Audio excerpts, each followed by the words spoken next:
Hello, everyone. Welcome to this meeting, this HER2 positive breast cancer course that we're running here from Guy's and St. Thomas's. So I'll get going with the introductions, all the housekeeping, everything straight away, whilst I'm sure there's still a few people joining us, but the sooner we start, the sooner we can all get home. So just a little run through the agenda that we have here. So we're going to start off with talk about early HER2 positive breast cancer from Ian Mcpherson. Then I'm going to talk to you about advanced HER2 positive breast cancer before I hand over to my colleague here, Vas, who will talk to you about the management of CNS metastases. We've then got some difficult cases being sent in. Obviously, if anyone else has some difficult cases they want to talk about, we can talk about that at that point as well. So, with no further ado, it's my pleasure to introduce Dr. Ian Mcpherson, Clinical Senior Lecturer in Medical Oncology from the Bystander Institute in Glasgow. Thank you, Ian. Thanks very much for the invitation to join you this evening, and it's a real pleasure to be spending the next 30 minutes or so with you discussing the management of early HER2 positive breast cancer. And this slide shows my disclosures. So this evening, we're focusing in on HER2 positive breast cancer. So we're looking here at about 15% of all breast cancers. These are some data from Scotland, 31,000 patients, and you can see the breakdown of subtypes. So 15% are HER2 positive. Within the HER2 positive population, about 2/3 are also estrogen receptor positive, and the remaining third are HER2 positive, ER negative. So HER2 positive breast cancer is characterized and defined really by amplification of the HER2 gene on chromosome 17. And that can be detected with various in situ hybridization techniques, as shown, for example, in the upper panel. And this gene amplification leads to overexpression of HER2 protein, and that can be detected by immunohistochemistry, as shown in the lower panel, where you see the typical cobblestone morphology of a cell membrane protein. And indeed, HER2 is a transmembrane receptor tyrosine kinase. An identification of HER2 as an important gene in breast cancer goes back to this seminal publication by Slayman in 1987. And he recognized that there was a subset of breast cancer characterized by amplification of HER2, and that this subset of patients had particularly poor outcomes in terms of relapse and then their survival following distant recurrence. And he ended that paper with the conclusion that if HER2 proved to be important in the pathogenesis of breast cancer, then the development of specific antagonists could have important therapeutic implications. And indeed, that's exactly how events have played out over the intervening 3.5 decades. So how can we target HER2? The predominant method to date has been with monoclonal antibodies raised against the HER2 extracellular domain. So notably Trastuzumab, also known as Herceptin, and then more recently Purtuzumab or Perjeta. And they both bind the extracellular domain of HER2. Purtuzumab binds to a different region of the extracellular domain and is particularly good at interfering with dimerization of HER2 with other family members. And these antibodies work very well together as a combination. When Herceptin came off patent, we had IV Trastuzumab biosimilars. And there are a number of these on the market, and they have reduced cost. And in addition, we have subcutaneous formulations of Herceptin, and then recently Phesgo, which is combined Herceptin and Purtuzumab. And these subcutaneous preparations have got big advantages in terms of convenience, patient preference, and also in relieving pressure on our stretched chemotherapy administration units. The next class of agent was the antibody drug conjugate, and these also involve a monoclonal antibody, but here the monoclonal is used predominantly to carry a payload of a very potent cytotoxic, specifically to HER2 expressing cancer cells. And the first example here is Trastuzumab emtansine or Kadcyla. And then recently we've seen approval of a second drug, Trastuzumab deruxtecan, also known as Enhertu. Finally, we can move away from the extracellular domain to the intracellular kinase domain. and antagonize the kinase function directly with small molecule inhibitors. And examples of these are Naratinib, Catinib, and Lapatinib. And I'm going to mention most of these drugs as we go through things over the next 30 minutes or so. So starting with Trastuzumab, this was NICE approved back in 2006. The approval was based on 4 large pivotal trials, and I think these are quite well known, so I'm not going to spend much time on these. Suffice to say there are nuances in each of these trials. So Hera, for example, was the only trial which compared a longer duration of Trastuzumab, 2 years versus 1 year. The 1 year duration was chosen somewhat arbitrarily as a standard across most of the trials. BCIRG-006 is notable for also evaluating a non-anthracycline chemotherapy backbone, and the N9831 trial for evaluating concomitant versus sequential Trastuzumab with the taxane portion of chemotherapy. And each one of these studies demonstrated improvements in disease-free and also overall survival. Now, these studies, along with 3 smaller trials, have recently been subjected to an individual patient-level meta-analysis by the Early Breast Cancer Trialist Cooperative Group, and this was published in Lancet Oncology earlier this year. And this meta-analysis confirms that 12 months of Trastuzumab reduces the risk of recurrence and also breast cancer mortality by about 1/3. And the reduction in recurrence in particular manifests very early, particularly within years 1 to 3. Adjuvant Trastuzumab is generally well tolerated. The most notable toxicity is cardiotoxicity. And here are some data from a couple of these studies, Hera and BCIRG-006. If we look at really significant cardiotoxicity, so class 3-4 coronary heart failure, then we see this occurring in maybe up to 2% of patients, the incidence being greatest with longer durations of Trastuzumab and is lower with a non-anthracycline containing chemotherapy backbone. But by and large, we've become quite good at detecting and managing this cardiotoxicity, and this is generally considered to be a reversible toxicity. There are various guidelines. Many of us have used these ones for a number of years, which are a bit more proactive and also more pragmatic than the SMPC recommendations. So returning to the Hera trials, this was the one study that compared a longer duration with the standard of 1 year. And the results of Hera were published in 2013 and showed conclusively that 2 years of Trastuzumab is not more effective than 1 year. And so this led to the situation where really there was a clear standard of care with a chemotherapy backbone, which could be anthracycline containing or non-anthracycline with the docetaxel carboplatin combination, given with 12 months of Trastuzumab, with the Trastuzumab given sequentially with the taxane portion of chemotherapy. And it's maybe unfair to say there was a one-size-fits-all pathway, but certainly the majority of patients with HER2 positive breast cancer would be treated in this way. But thankfully, nothing stands still for long in medical oncology.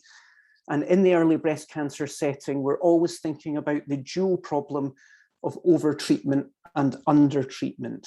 So overtreatment of these patients who would do perfectly well with less intensive, less toxic therapy, and undertreatment of those patients who are destined to still go on and relapse despite best standard of care. And this led to efforts both to reduce and to intensify therapy. So in terms of de-escalation, efforts were made to look at durations of Trastuzumab less than this arbitrary 1 year. And also efforts have been made to reduce the intensity of chemotherapy. Escalation primarily has involved the addition of novel agents. The terms escalation and de-escalation are quite convenient. They're not very popular, particularly with patient advocates. And actually what we're really talking about here is trying to develop a more personalized treatment plan according to assessment of risk. And this could be incorporating more details of staging. It could be looking at biomarkers, although actually despite a huge amount of research, biomarkers in routine clinical practice have not been particularly informative or influential. with one exception, and that is looking at pathological complete response. So response to the portion of treatment administered into the neoadjuvant setting as a kind of dynamic biomarker. And I'll come back to this towards the end. So focusing in on de-escalation first of all, and specifically looking at trastuzumab durations of less than 1 year. So there have been a number of non-inferiority randomized controlled trials that have addressed this question. And best known to this audience will be the Persephone Trial, which was a large UK study recruiting over 4,000 patients. This was the largest single trial and was able to show statistically non-inferiority for a 6-month duration compared to a standard of 12 months.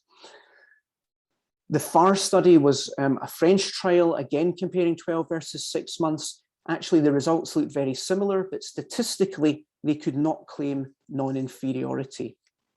And just a couple of months ago at ESMO, Helena Errol has presented this individual patient level meta-analysis of all of these non-inferiority randomized controlled trials. And here the statistical plan was based around absolute risk. So anything up to a margin of 2% detriment in 5-year invasive disease-free survival would be considered non-inferior. So in Helena's words, could we show that the shorter duration is no worse than 2% worse in terms of 5-year IDFS outcomes? And this slide shows the key results of the meta-analysis. In the left-hand panel, the results for those studies comparing 12 months versus 6 months trastuzumab.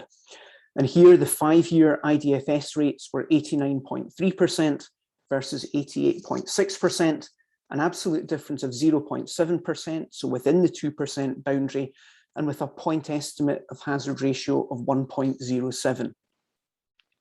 In contrast, the studies which looked at a much shorter duration, so 12 months versus 9 weeks of trastuzumab, this was the SOLD study and also SHORT-HER, here the 5-year invasive disease-free survival rates were inferior, 91.4% versus 89.2%, a larger 2.2% absolute difference with a hazard ratio of 1.27. So non-inferiority could not be claimed for this very short duration. So how do we consider implementation of the Persephone data and the subsequent meta-analysis? I think it's very clear that for lower risk patients, there is minimal, if any, benefit to longer durations of trastuzumab therapy. We can also confidently reassure any of our patients who need to discontinue therapy early that a large part of the benefit is accrued with the earliest cycles of treatment, and that there is not much detriment if they end up being unable to complete the full 12 months. But it's clear that particularly when dealing with something as dreaded as cancer recurrence, that there is a pervasive idea that more is always better. And this exists to an extent within the medical profession, but certainly within the wider public. And it's recognized that de-escalating cancer therapy is challenging. Within the profession, then professional and organizational norms are powerful drivers of our behavior. And we know from a UK survey conducted in 2020 via the UK Breast Cancer Group, the most common reason given for not adopting Persephone at that point was waiting for local or national guidelines to change. And in fact, with COVID, that has to an extent been forced upon us.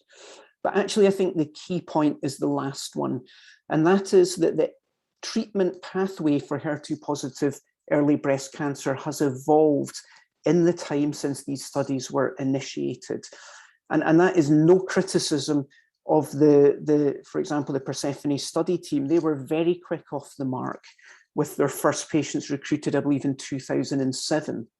But nevertheless, in the time it's taken to conduct multiple large non-inferiority randomized controlled trials, the pathway has moved on. And here we are 14 years later debating the interpretation. And in the meantime, the applicability becomes more and more challenging.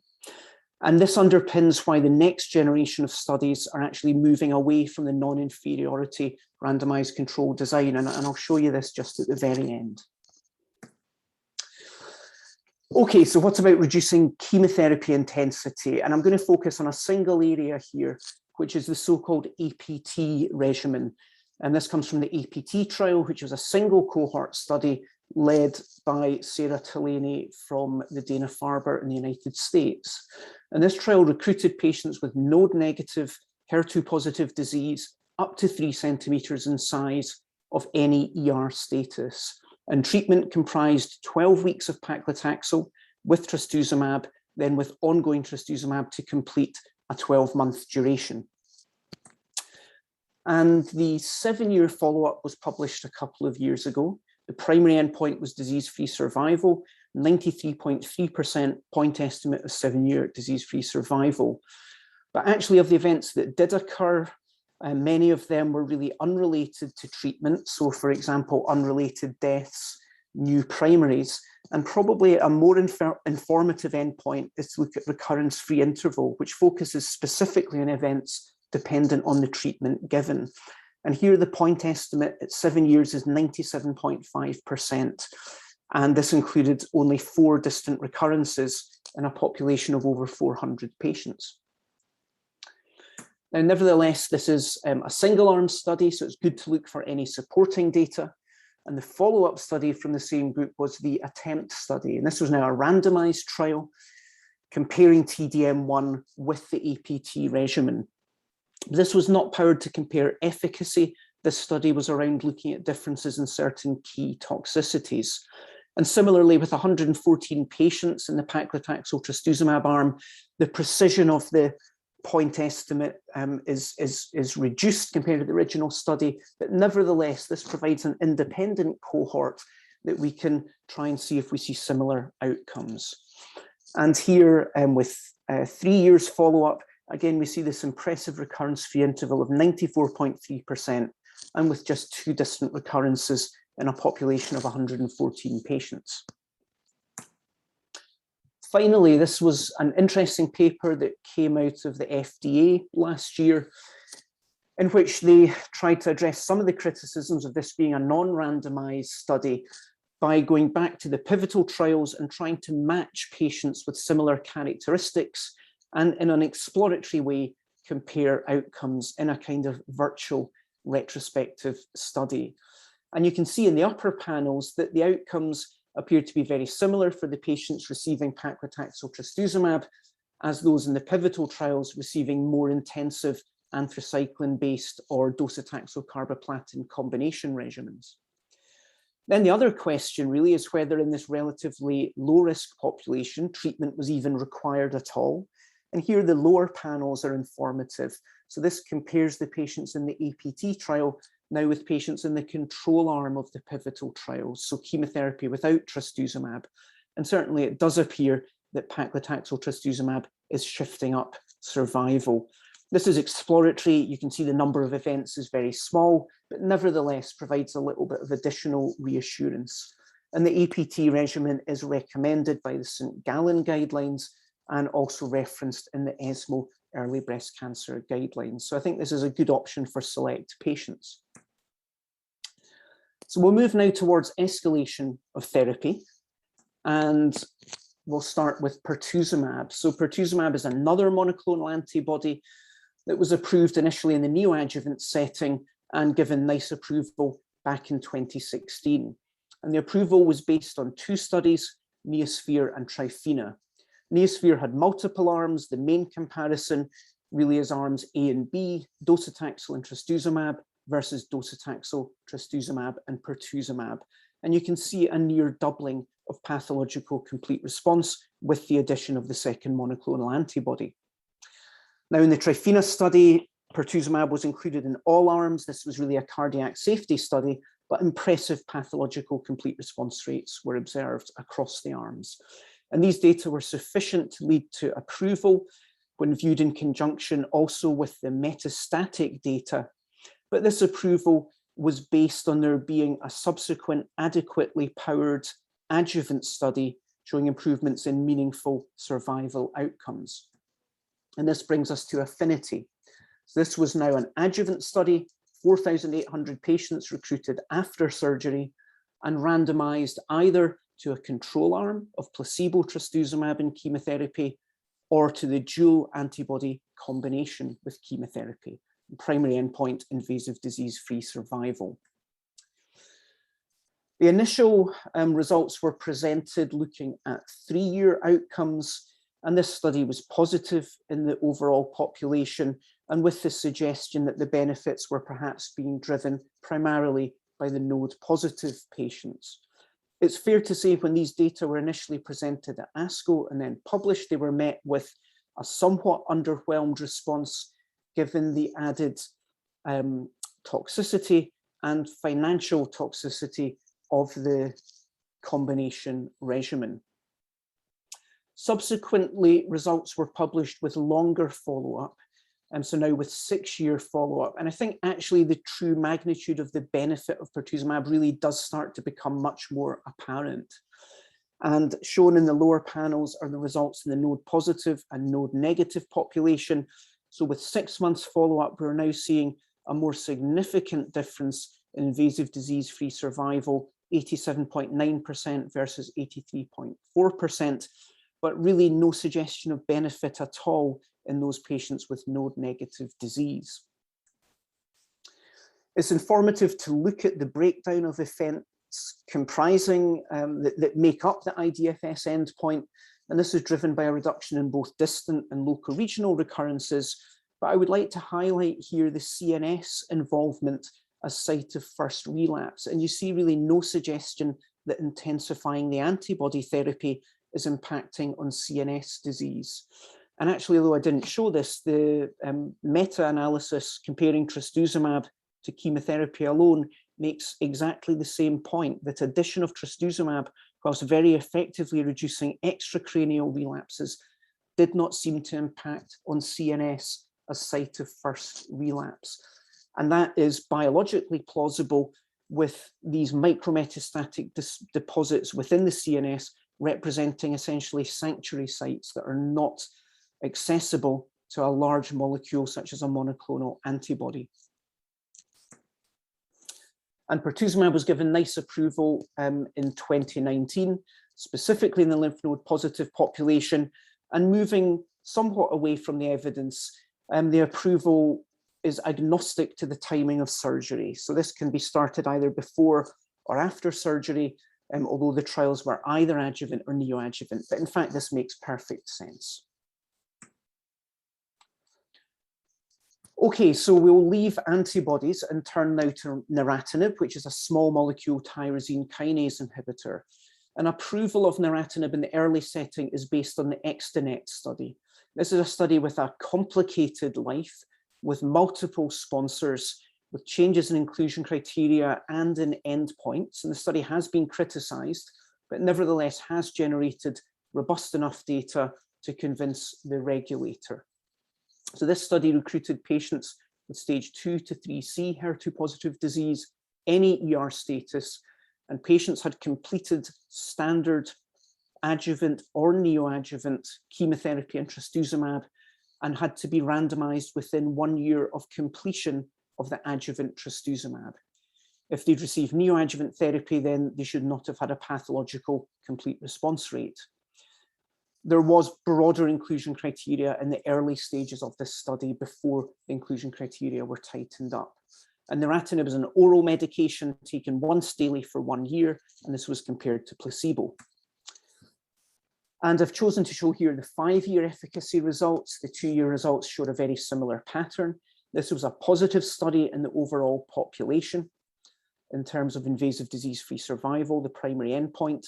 Looking at predefined subgroups, there was the suggestion that benefit was limited to the ER-positive patients in comparison to ER-negative patients, and also, although I've not shown the data here, to patients randomized within 1 year of completion of adjuvant trastuzumab.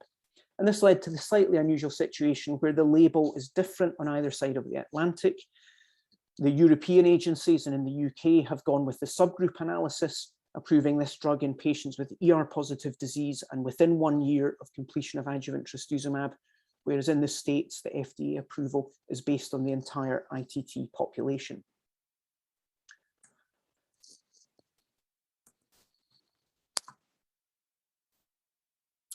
The final efficacy results were published earlier this year. And again, I think with adequate follow-up, the true magnitude of benefit really does start to become more evident. And this shows the data specifically for the population that we would treat, hormone receptor positive disease, and within 1 year of completion of adjuvant trastuzumab. And the invasive disease-free survival benefit, 5.1%, driven primarily by reduction in distant disease-free events. And you can see here now that for the first time, we are starting to see potentially an impact on CNS recurrence. And this would make sense using a small molecule, which biologically is more plausible that this could access that micrometastatic disease. And this slide shows the approval of Naratinib in 2019, specifically in this population and within a year of adjuvant trastuzumab and ER positive.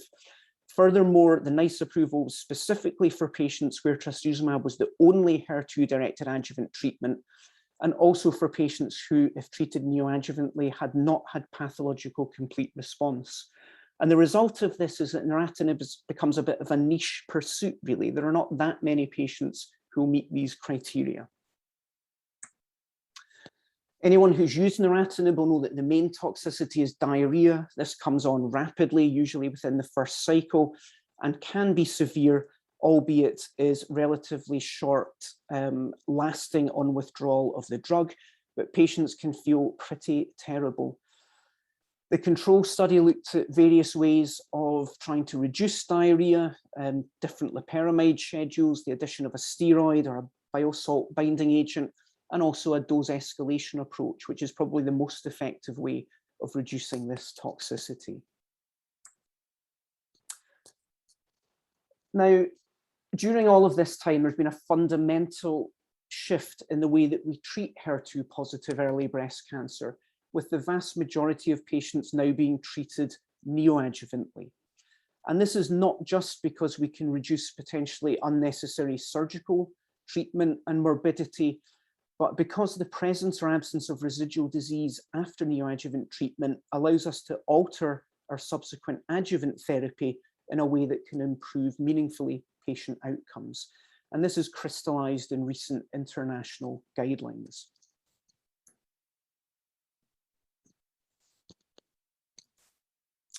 So how can we use neoadjuvant response to guide subsequent adjuvant therapy? Well, the key assumption here is that there should be a direct relationship between a drug's efficacy against the primary tumor in the breast and its efficacy against the disseminated micrometastatic disease that is the ultimate cause of any subsequent relapse. So in other words, if a drug is sufficient to achieve pathological complete response, so the absence of any viable remaining residual invasive cancer in the breast and sampled nodes, then that drug should be similarly effective against the lower volume micrometastatic deposits.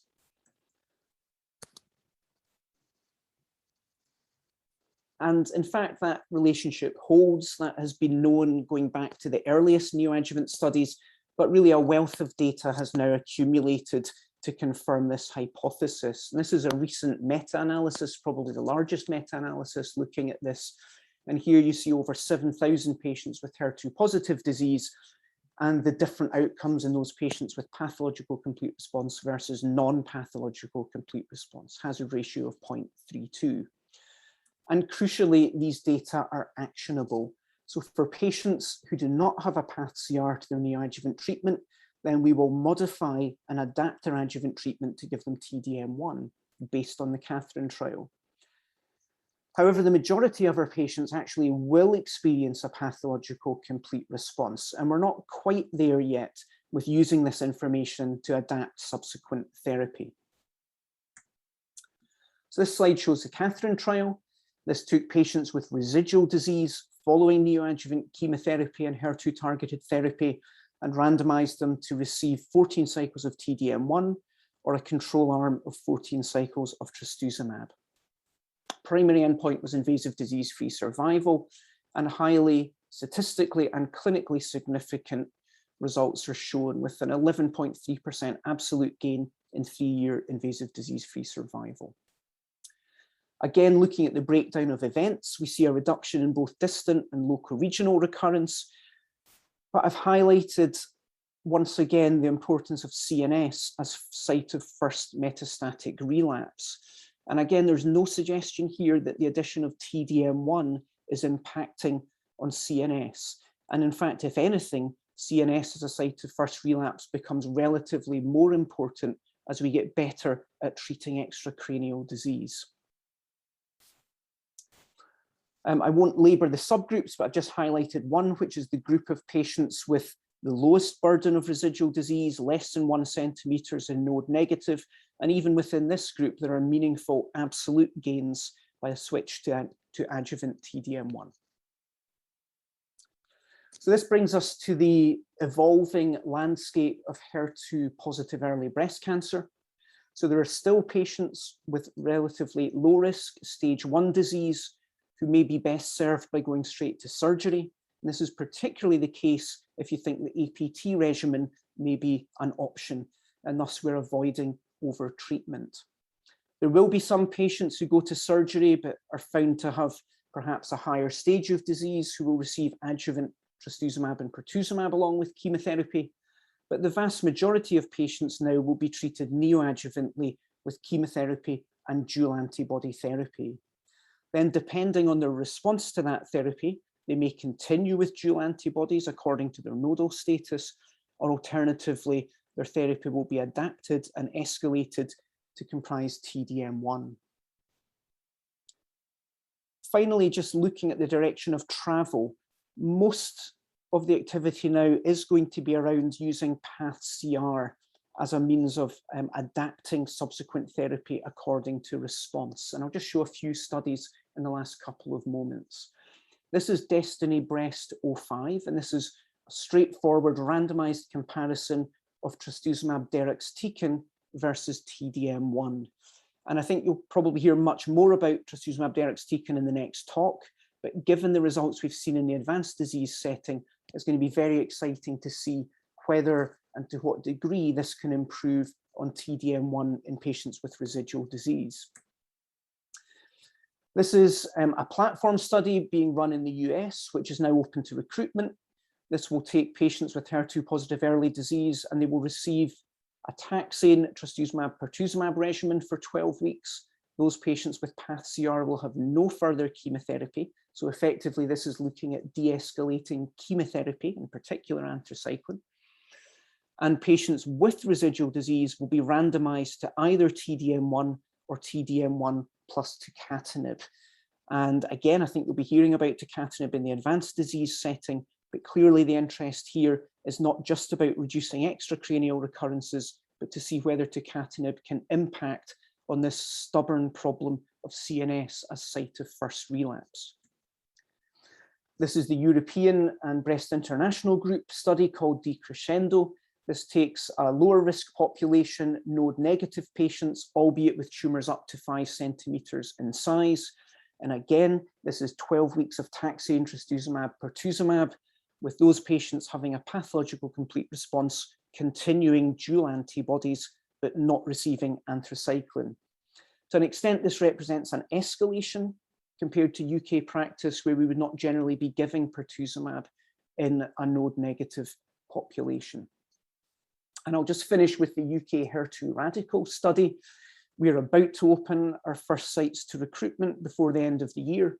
And HER2 Radical recruits patients after locally confirmed PathCR to standard of care non-anthracycline containing chemotherapy.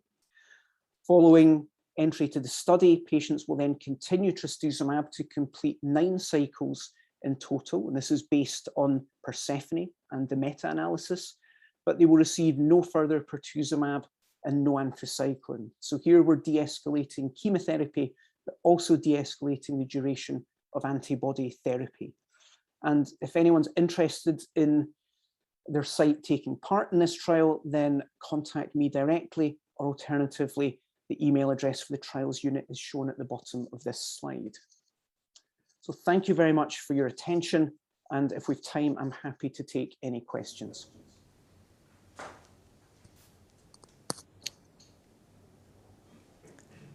Well, thank you very much, Ian, for a very comprehensive and thorough talk there. I'm just looking, I'm not sure I can see any questions that have come through at the moment directly related to the talk. So if anyone is feeling brave and wants to stick a hand up and ask a question.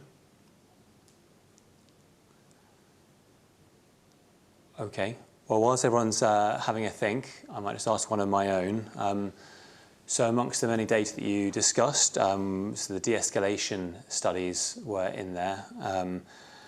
Persephone, as you say, was the largest one. I was wondering what your practice was up at Glasgow, if you were doing this for everyone. And certainly when I've looked at the data, one of the things that's come through to me is that actually the patients who are having concurrent Herceptin along with the chemotherapy didn't do quite as well as those who are having it sort of after the chemotherapy, as was sort of done a bit more back then, whereas now we give everyone concurrent treatment.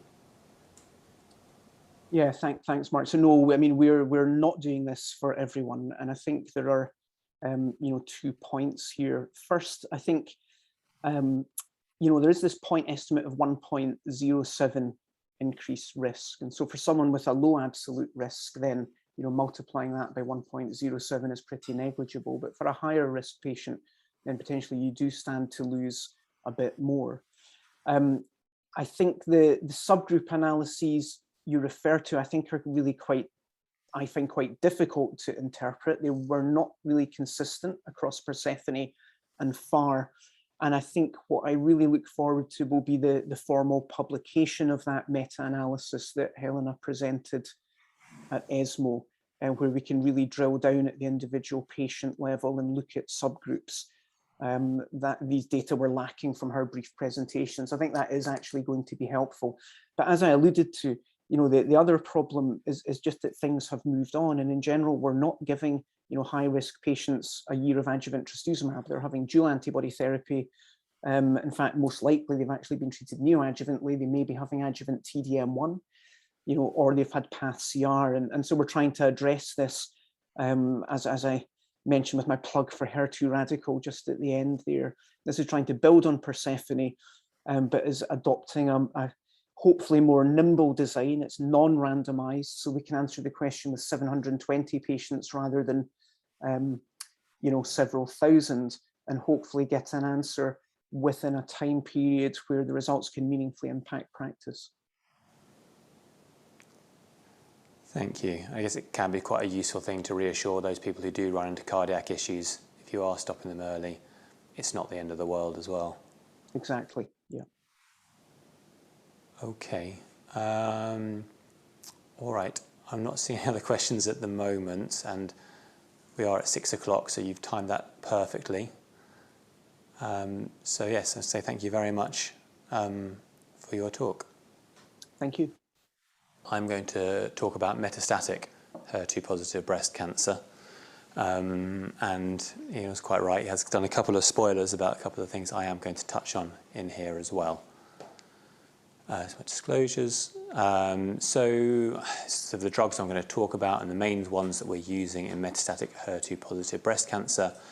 So go back in the annals of time to Herceptin on its own, adding in Purtuzumab, and the introduction of Kadcyla, and then very excitedly in the last year, the introduction of these last two agents, the Trastuzumab deruxtecan, which is really difficult to say, and the Catinib, which is much easier.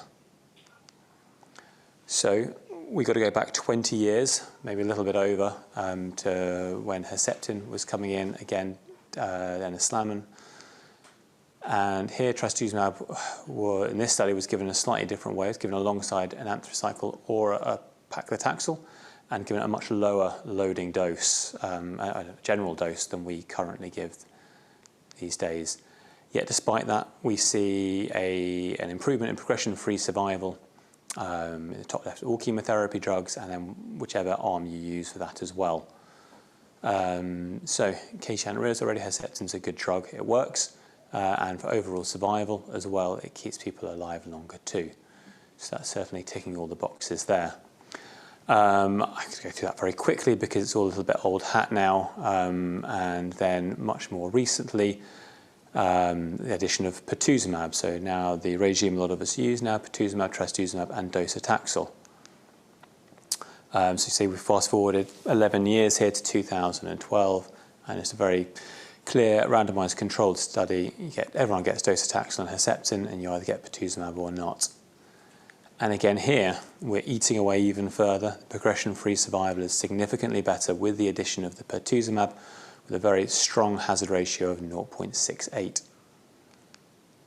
And we can see here that is maintained throughout all of our subgroups. And even better than that, the overall survival is improved as well. And again, a very strong hazard ratio of 0.68, so considerably better. And again, this is through almost all of the areas it improves. Interestingly, in the non-visceral ones, so the lower risk ones, there isn't that increase. But once the number of patients there, as you can see, is pretty small, so take that with a pinch of salt. And actually, the adverse events doesn't add a huge amount extra. The main ones really that we're seeing is the diarrhea, which we probably are a bit more familiar with, and there is a slight increase in rashes as well. So these are certainly the ones that we see the most of there, but this is usually very well controlled with steroids for the rash or with diarrhea with Imodium. So we move on even further, and now we look at the addition of Trastuzumab emtansine, or Kadcyla, or TDM1, whatever you choose to call it. Here, another randomized trial here between either so these are patients who have had prior treatment with Trastuzumab, here Lapatinib as well, and a taxane, so have had at least 2 HER2-directed therapies. And you either get the Kadcyla or you get treatment of physician's choice, so you can choose over to what you take from that. There is then crossover with this study, so you're people getting Kadcyla if they've been on treatment of physician's choice beforehand, which does muddy the water slightly for your overall survival. But we see here, again, we're taking further chunks out of this progression-free survival here, and we're seeing here a good improvement here once more, even stronger hazard ratio here of sort of 0.5, with a significant improvement with the addition of the Kadcyla as opposed to treatment of physician's choice. And once again, even if we look at the subgroups, we try to be clever and find somewhere where it might not work, we see that it works pretty much everywhere. And despite the crossover, we also see here the overall survival is significantly better with the Trastuzumab emtansine. So you see a median there of going from 15.6 to 22.7 months. So again, considerably better, giving these patients many, many months worth of extra life. And the great thing is we're doing this without much toxicity. I think we all know from using Kadcyla that it's usually a really well-tolerated drug, and there may be the odd patient who might not quite meet the CDF criteria for their performance status, but you think, you know what, we might just sneak them in there anyway because it's such a well-tolerated drug. So that's the older stuff, and now we move on to the newer stuff. And so the Destiny-01 study was reported a couple of years ago. So this is yet another one of these antibody drug conjugates that Ian spoke about before, where we have the antibody, which is the humanized anti-HER2, so effectively Herceptin, with the drug, some chemotherapy, which in this case is a topoisomerase 1 inhibitor, stuck onto that. And the other clever thing about this is that it's not quite as precise as the Kadcyla. The Kadcyla, your chemotherapy is going to stay more within the cancer cells. With here, we have a membrane-permeable payload, which means that the chemotherapy can leak out of those HER2-positive cancer cells. And the good thing about that is that cancer is not all homogeneous. It's not all the same as each other. When it's heterogeneous, we can see that some of the cells won't have HER2 receptors on, and they would escape a more accurate approach. So one of the benefits of here is we have what they call the bystander effect, and you can start to kill off those HER2 negative or HER2 low cells as well. And this is just a phase 2 study, so a single arm, patients who have had previous lines of treatment before here, including Kadcyla, and went on to have the Trastuzumab deruxtecan after that. And if we actually look, the median prior number of lines of treatment was 6 here. So these are heavily pre-treated patients, people you really don't expect to do very well. But they did really well. And this, until September, this is probably the most important graph that I'd seen in oncology. So in this plot, this waterfall plot, if you see the line with a 0 on there, that's the starting point of these patients' cancers. If the blue line goes down, that means their cancer's shrinking. If it goes up, it means it's growing.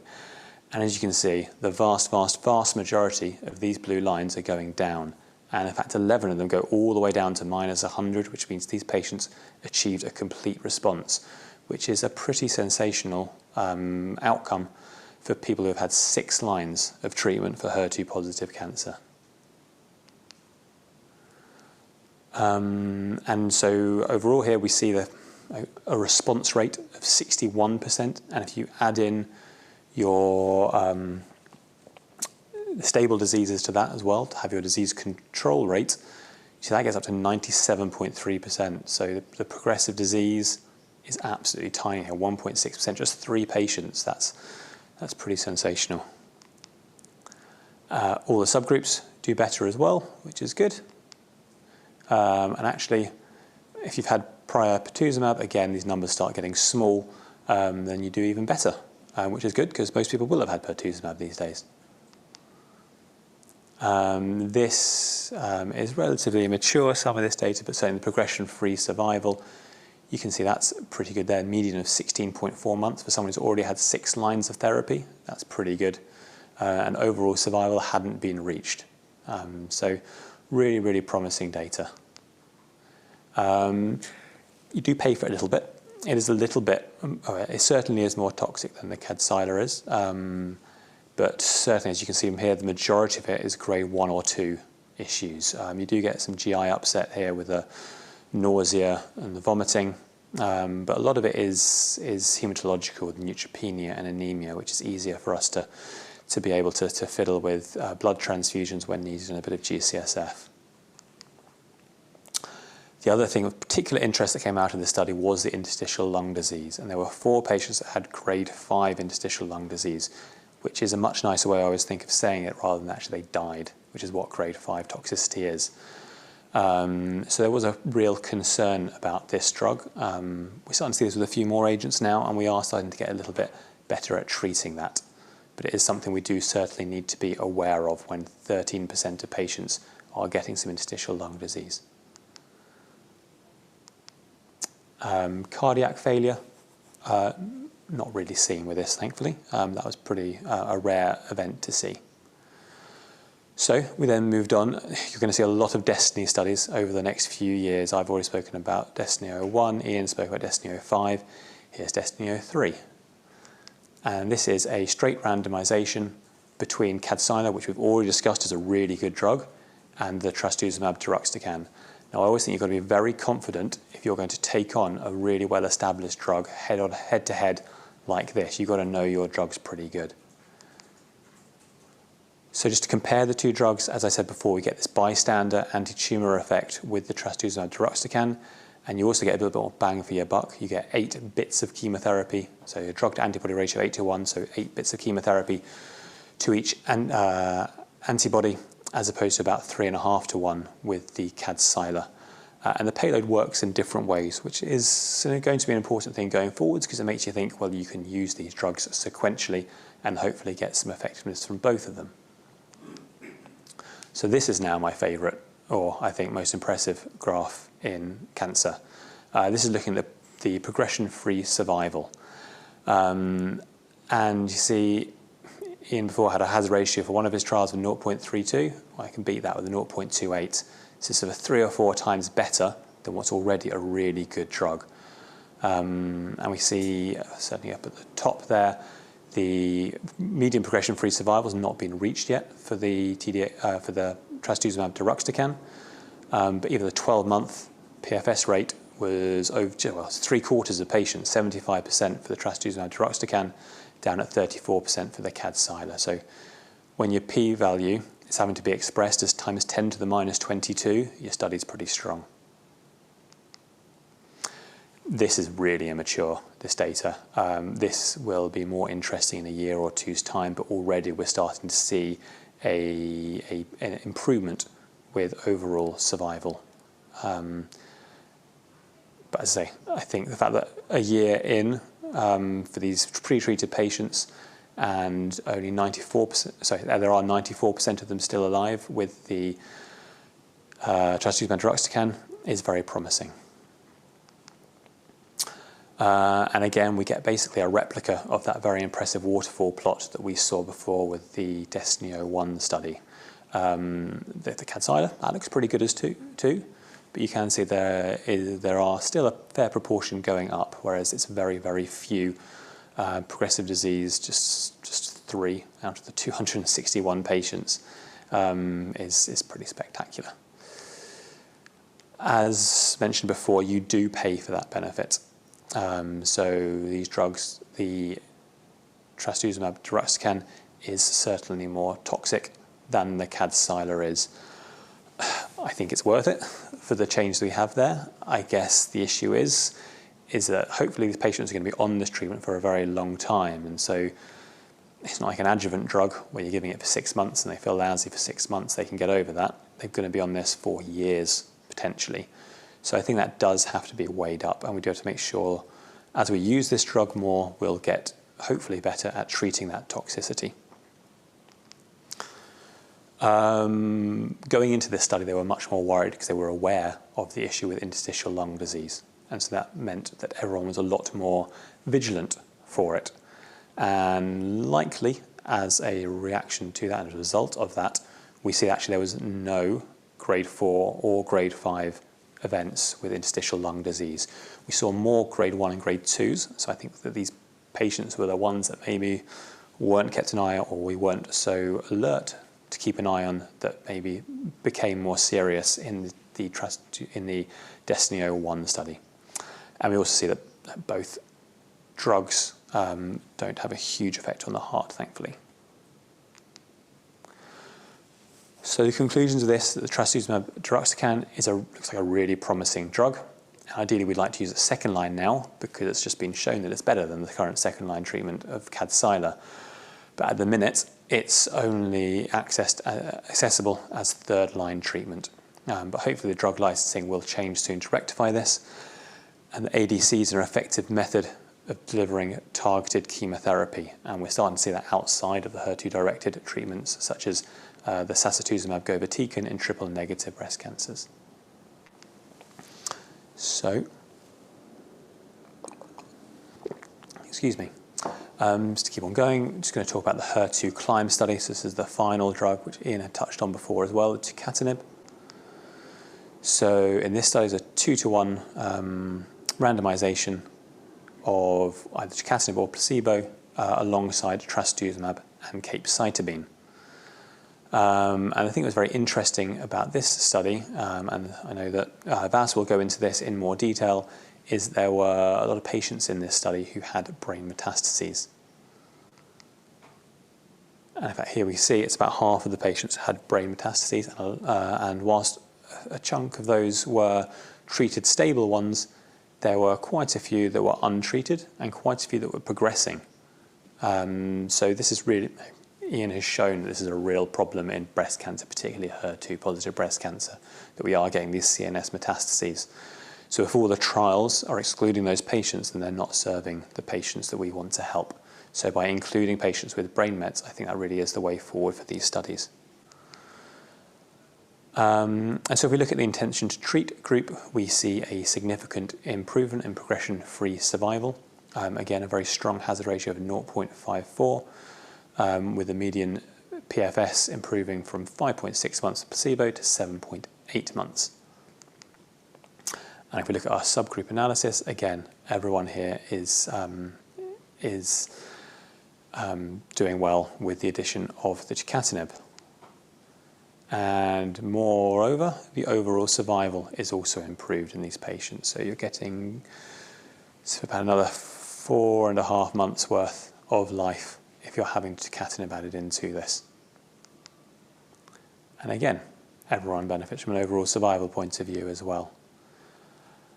won't go into too much detail, but certainly the improvements in PFS for those in brain metastases was hugely significant. So sort of more than a doubling there, and sort of all these patients have progressed within a year with placebo, whereas 40% was still going with the Catinib at a year.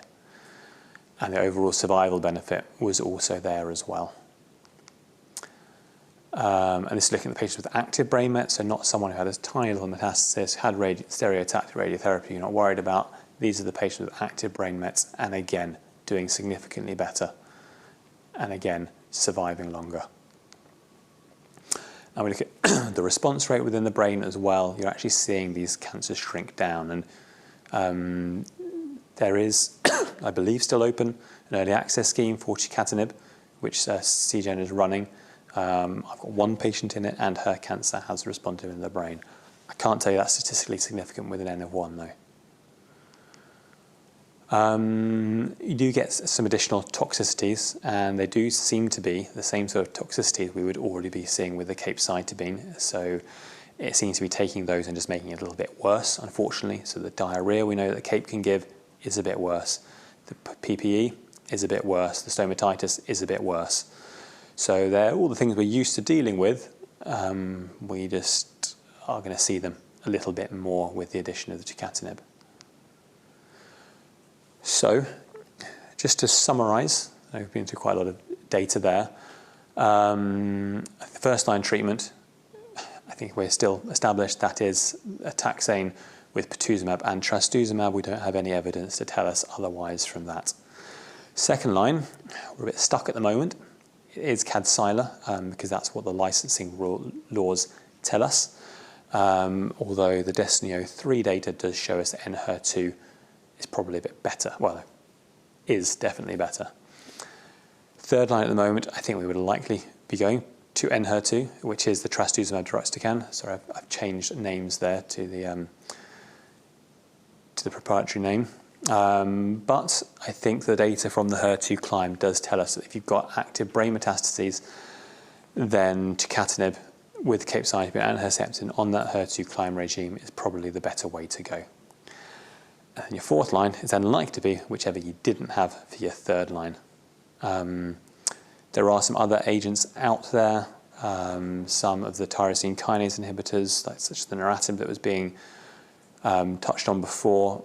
I haven't gone into those here because I think this is where the exciting data lies at the moment and is the way that we are moving forward. So just to finish, I want to show us that all this research that we're doing, the trials we're enrolling our patients in, is making real progress. If we do what we're told we never should do and compare different studies, we look back at the chemotherapy alone arm in 2001, and about 50% of those patients had died within 20 months. We look now at the granted very immature data from Destiny-03, and we see those patients having HER2, and this isn't actually first line, this is second line, and still 90% of those are alive at 20 months. So we are making giant strides here, and hopefully we'll continue to do that. Thank you. Looks like there are some questions on here.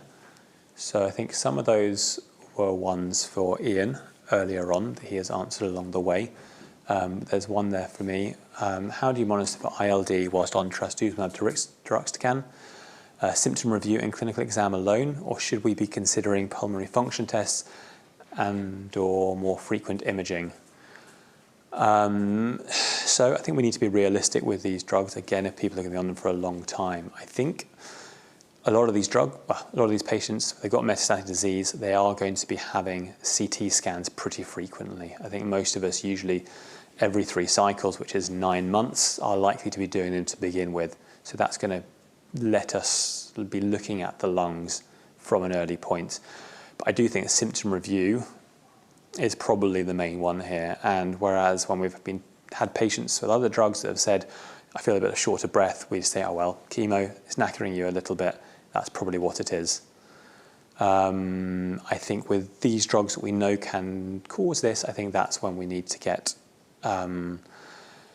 to get on top of these things very, very quickly, sending these people for early scans, pulmonary function tests. I think, in all honesty, over the next few years at least, it's going to be hard for us to get our hands on regular pulmonary function tests because of all the after effects of, well, ongoing and after effects of COVID.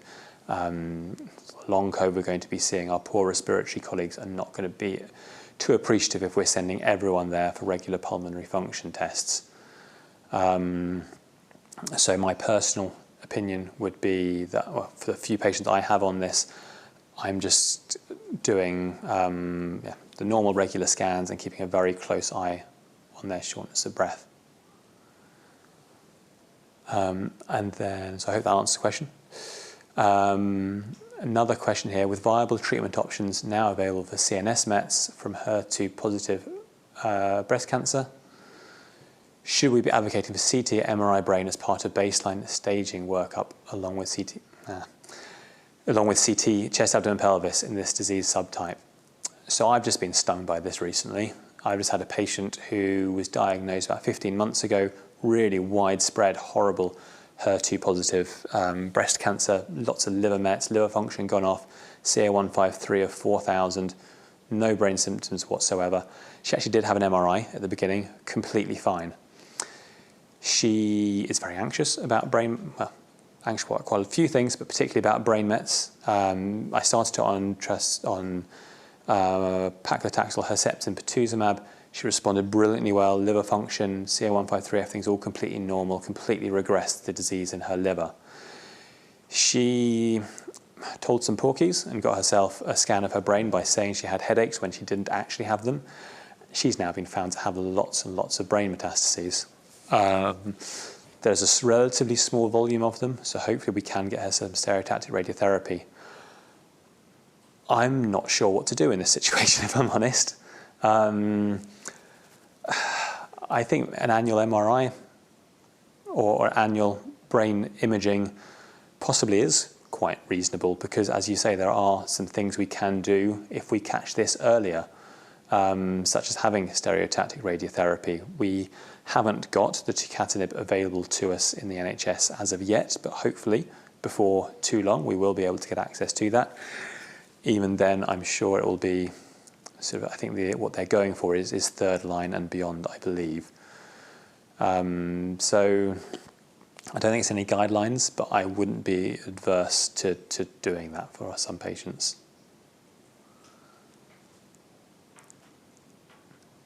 I hope that answers your questions. Do patients have access to it privately? I presume by it you mean Catinib. So Catinib has a license in the UK, so it can be given in the private sector, and that's how we've been able to get it on the early access scheme as well. So that's through the NHS, where you can get it. You can't just fill out a CDF form. There's a bit of a process you can go through, but if you speak to your friendly Gilead rep, I'm sure they can plumb you into that service. So the question there about TDM being used in the neoadjuvant setting and any evidence for it.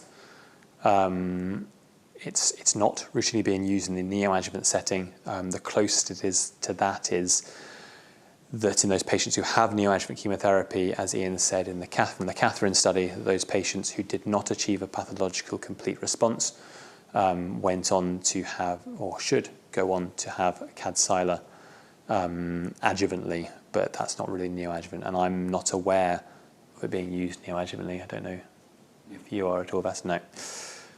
So no.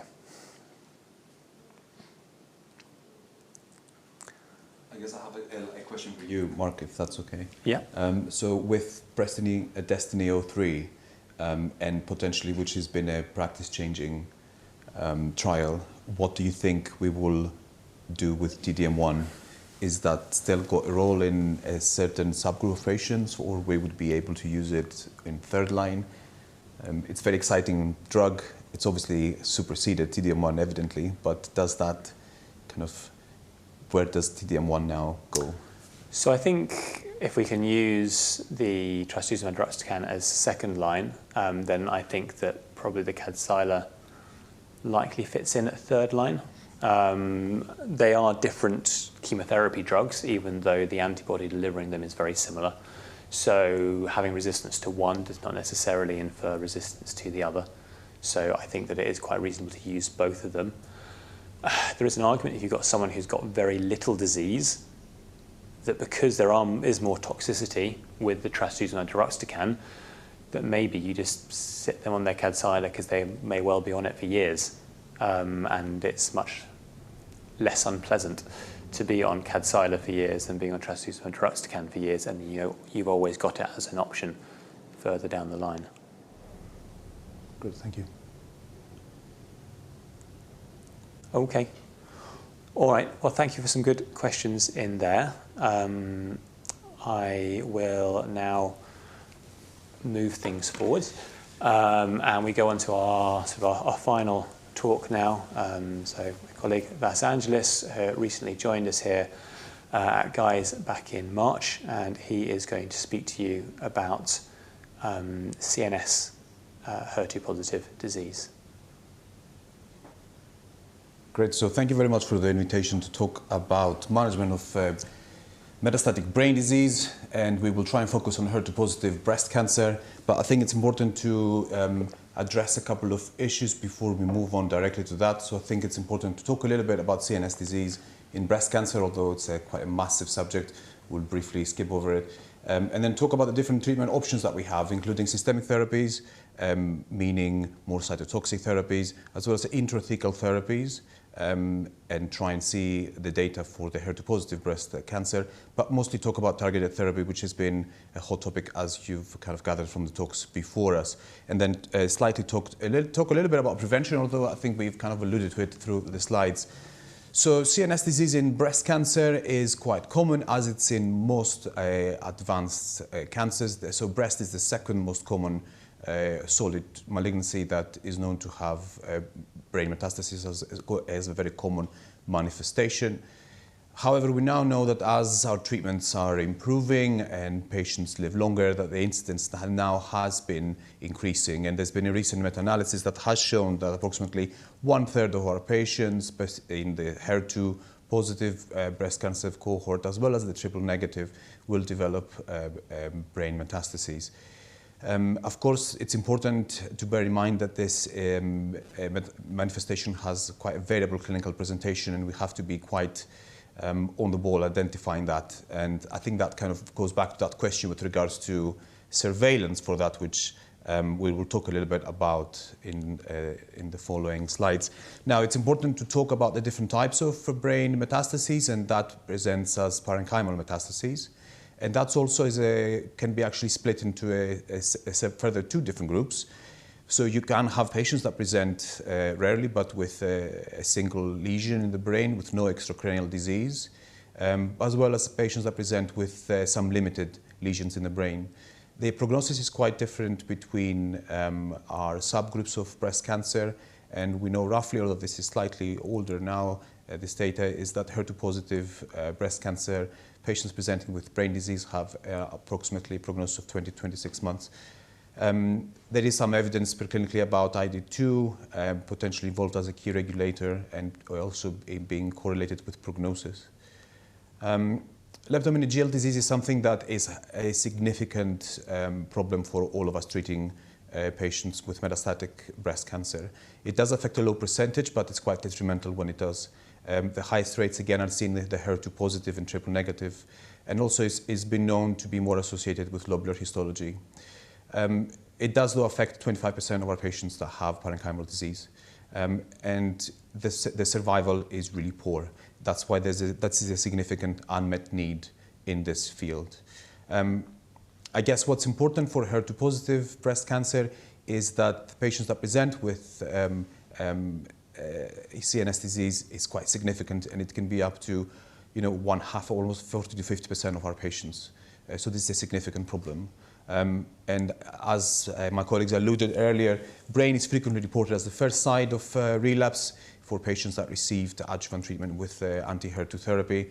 There was at some point some questions whether this was related to that, whether patients were developing CNS disease as a result of receiving this treatment. But we know that more or less this is a result of the biologic kind of predisposition for HER2 positive cancer for the brain, but more about being basically the brain being a relatively sanctuary site. So there is a significant role for HER2 in CNS disease, and why, and we see that as well from how this can be important for HER2 negative breast cancer patients, and we know that approximately 10% of brain metastases can change the intrinsic subtype, for example, by PAM50, and this is most commonly to be found to be a HER2 change. In addition, we know that 20% of our patients can actually gain HER2 amplification in the brain metastases. So that's quite an important thing to bear in mind. So let's look a little bit about how we manage brain metastases in breast cancer. Of course, this is more or less applicable to all types of breast cancer, but we will try and see if we can adjust it to HER2. So again, as we spoke a bit, again, if we have somebody who presents with a solitary lesion that has no extracranial disease, then of course we have to discuss the possibility of a resection. That should be always followed by post-surgical radiotherapy. For patients that have presented with a limited number of disease, and that can be basically amenable to radiosurgery. Now, this traditionally was initially thought to be about 1 to 3 lesions, but this has been increasing, and actually there's no number now that we would say is a limit, as long as they are placed in areas that are not a problem for SRS, or they can be having repeat treatments for it. However, there's a cohort of patients that present with multiple lesions for which the above approaches are not appropriate, and these patients do tend to need whole brain radiotherapy. Now, it's important to say that there have been adjustments and improvements in whole brain radiotherapy, which is associated with quite a lot of poor quality of life and cognitive impairment. So there are use of hippocampal sparing as well as memantine to see if that helps our patients. And I guess the question is, what do we do first for the patients that present with the limited number or the multiple lesions? And the question is, do we go for a early radiotherapy followed by systemic therapy or not? And the reality is that we don't have actually data for this area, for this field, but most of us would advocate for radiotherapy to control disease first, followed by systemic therapy. Now, there is a subgroup of population, a subgroup of patients that could potentially be considered for systemic therapy if they are, for example, have a limited number of lesions or they haven't had significant exposure to anti-HER2 therapy. But most of us would favor radiotherapy first. What's important to remember, though, is that we have to make sure that we control the symptoms. And edema around the tumor is very common, which can lead to intracranial pressure, so patients will need steroids. It's important to remember the high risk of venous thromboembolic events and the need for anticoagulation, as although this is a relatively matter that causes a lot of anxiety to us about use of that in patients with brain disease. And of course, we have to remember that most patients do not need a prophylaxis with an anticonvulsive unless they've presented with one. Now, there are guidelines about management of metastatic breast cancer. The most recent ones from ESMO were published just over a month ago. And it's interesting, actually, I'm showing you the ASCO guidelines because particularly in 2014, they developed a recommendation specifically for HER2 positive breast cancer patients presenting with CNS disease. And these were updated in 2018. And in essence, what they're basically saying is that we should be, of course, favoring more local regional options before change of systemic therapy, but also most importantly for patients who are not progressing extracranially, that we try and target and treat their disease with the use of a local regional approach and continue the systemic approach for controlling the extracranial disease. The most recent ESMO, now what's interesting to just quickly mention about the question about surveillance, the ASCO guidelines do not recommend surveillance, and they only recommend basically scanning patients that present with symptoms. However, the ESMO guidelines that were just recently published have a sentence that basically leaves it up to us. And basically for patients with triple negative and HER2 positive disease that we have particular concerns that they might have a high risk of that, it's basically down to our judgment whether we could use an additional scan to do that. Now, it's quite a difficult matter, I guess, because then you will open a small door to basically introducing an additional scan that introduces additional anxiety for patients, and the frequency of these scans is not clear whether it should be 3 monthly or 6 monthly or annually. So let's talk a little bit briefly, and I'll skim over these that were kindly given to me by Dr. O'Hines. There's been a lot of research with regards to older trials of use of cytotoxic drugs, and these are drugs that we used in a number of patients that are not limited to HER2-positive disease, but we know these drugs have activity, and the most common ones include usually a capecitabine or a platinum-based chemotherapy. So there is a response. These trials were not, ideally designed with kind of any particular subgroup in mind, but they have shown a benefit, and particularly looking at parenchymal disease. There's been trials about using cisplatin as well as eribulin, and which some of them are still ongoing. What's more interesting is the ongoing trials that are ongoing with regards to leptomeningeal disease, which is something that's quite difficult to treat and traditionally excluded from most trials looking at patients with brain disease. And as you can see, there's one trial that's ongoing that includes Catinib, which is quite an exciting trial, and we will be awaiting for the results of these. What's most important specifically for HER2 positive, and we'll talk about in the next slide, is the use of intrathecal treatment that we generally tend to use whilst patients have exhausted all the other standard options. And again, there is some benefit, but as you can see, is relatively low. So specifically for HER2, there have been case reports, and there have been also a bigger sort of case series from the Royal Marsden that had indicated that basically patients do have benefit from intrathecal Herceptin, usually given in combination with chemotherapy, with cytotoxic agents. It is, however, relatively low, but still important, with a median overall survival, for example, of 12 months. That's quite good for somebody with leptomeningeal disease. So talking about targeted agents, there's been a lot of discussions in the previous slides, so I won't focus too much on that, but I'll probably focus on the CNS aspects of this. So Cleopatra, our standard first-line treatment, there were patients that had CNS disease indicated in 12.6%, showing disease progression, and that also shown benefit. And then moving on to TDM1 or Kadcyla, in Emilia, 10% patients included had stable treated disease, and again, they did show benefit. And Camilla, it's also demonstrated, another TDM1 trial also demonstrated a brain response. Now, we're all traditionally thinking that TDM1 is too large to cross the brain barrier, but that's not entirely true. We have seen responses, and as you can see, there's been benefits. There's been an objective response and an improvement in PFS, as well as objective response and overall survival benefit. I won't go through the details of trastuzumab deruxtecan. It's a very exciting drug that works differently to TDM1. And this is, again, the results of Destiny-1 that did include patients with stable treated brain metastases only. And these patients did receive a similar benefit to patients that did not. More specifically about tyrosine kinase inhibitor. Initially, trials such as Landscape did indicate a response to a combination of capecitabine with lapatinib. And followed by that was the introduction of Niratinib, another tyrosine kinase inhibitor. Now, both of these are tyrosine kinase inhibitors that target HER1, which is EGFR, and HER2, and therefore effective, but also associated with higher toxicity. Nefertiti, again, was another combination that showed that Naratinib can offer a benefit. And finally, the use of Catinib, and we will go through that in a bit more details. But before we do that, just to mention that Niratinib is one of the drugs that did show a significant benefit. Now, I'm not going to go through the trial design, but I think what's important to know is that that is a potential option for patients that present with brain disease.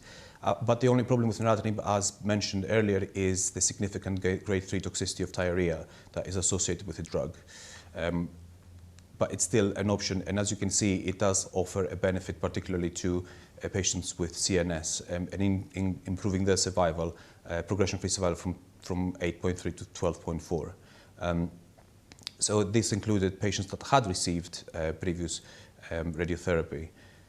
Now, to Catinib, again, a a very exciting drug. And why is that? It's because it's slightly more specific and highly sensitive to HER2, but not EGFR. And as you can see from the graph in the right, it has been shown in preclinical models to have a particular efficacy in the brain. So it does penetrate and is quite effective. And you can see the comparison between the other TKIs and the superiority to Catinib in how specific this is. And HER2CLIMB was the original trial that looked at that. And I think this is important to mention that this is not exciting just because of the actual results and the drug itself, but also because this trial did change was a paradigm shift in terms of including patients with active brain disease, not just treated. And in this trial, they basically compared to Catinib and Purtuzumab versus Hepsite versus a placebo. And this did include almost 50% of patients with brain metastases, of which 174 had active disease. And these were basically patients that did not require immediate local therapy or required local therapy during the screening. So that's quite a innovative design. And as we can see, there was a significant improvement for patients in the progression-free survival. And that improved their median PFS from 5.4 to 7.6. That was also seen in the overall survival, and it's important to mention that both groups of the stable and active brain metastases were experienced benefit. What's also is important to see is that we know that patients that are diagnosed with brain metastases generally have a shorter overall survival, but we can see that the overall survival here for these patients is reaching the levels of overall survival for patients without brain metastases. So it's quite an effective drug. As Mark mentioned, subgroups were all showing a benefit. And what's important in the setting of brain metastases is the rationale of basically continuing our systemic therapy, as we spoke about earlier, following our first CNS progression. So if somebody, for example, presents with evidence of progression in the brain, if you treat that, and not extracranial, if you treat that with a local regional approach, for example, stereotactic radiosurgery, and continue, it did show still that tucatinib had actual effect and improved the median time from first CNS progression to second progression or death by 4 months, which is quite remarkable. So we know that in patients previously treated with our usual drugs from Cleopatra and Camilla, tucatinib has significantly improved PFS and OS, and HER2CLIMB is basically practice changing for this population.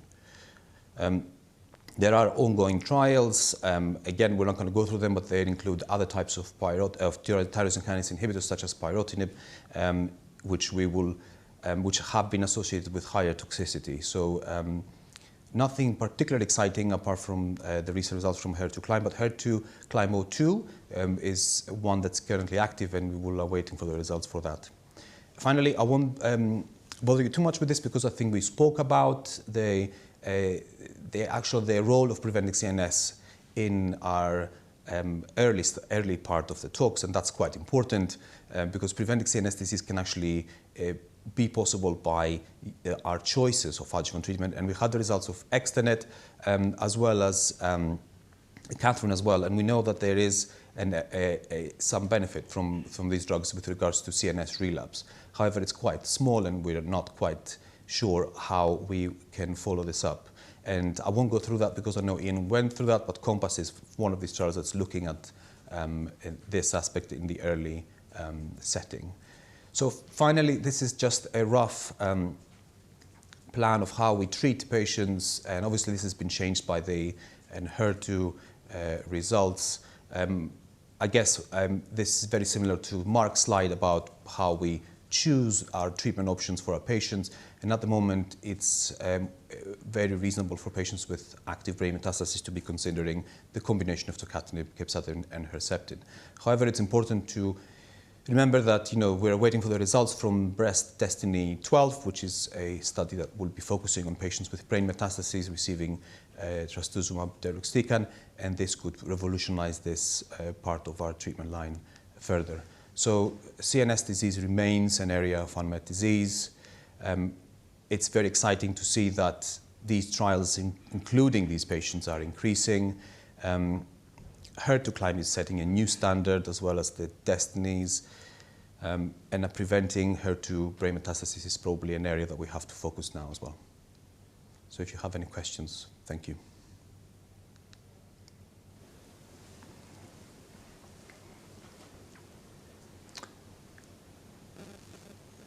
Okay, well, thank you very much for a very informative talk there, Vaz. Just looking through the chat there, I can't see any other questions that have come through at the moment. It's one of the by effects of it being such a comprehensive talk, you've answered all the questions already. I'll shoot off with a question then. In the HER2 CLIMB study, I believe that patients with leptomeningeal disease were excluded in that, even though we had all the other brain mets, which certainly meant for one of my patients that she couldn't get the early access scheme. So if you had a patient in that setting, so this lady had a taxane with Herceptin and Purtuzumab as her first line. She'd then gone on to have some radiotherapy, and she'd been started on Kadcyla. Everything south of the neck was behaving itself. It was just that she had this leptomeningeal disease. So I was wondering what your treatment would be. I guess the difficulty now is that we can only access to Catinib through the scheme, which is very strictly, adhering to the criteria of HER2 CLIMB. And I think the subsequent studies with Catinib are very likely to include leptomeningeal patients. I think in that setting, although these patients were not particularly included in that, I think I would be tempted to use Catinib if I could access Catinib, for this patient, because we know of the amazing results on parenchymal disease.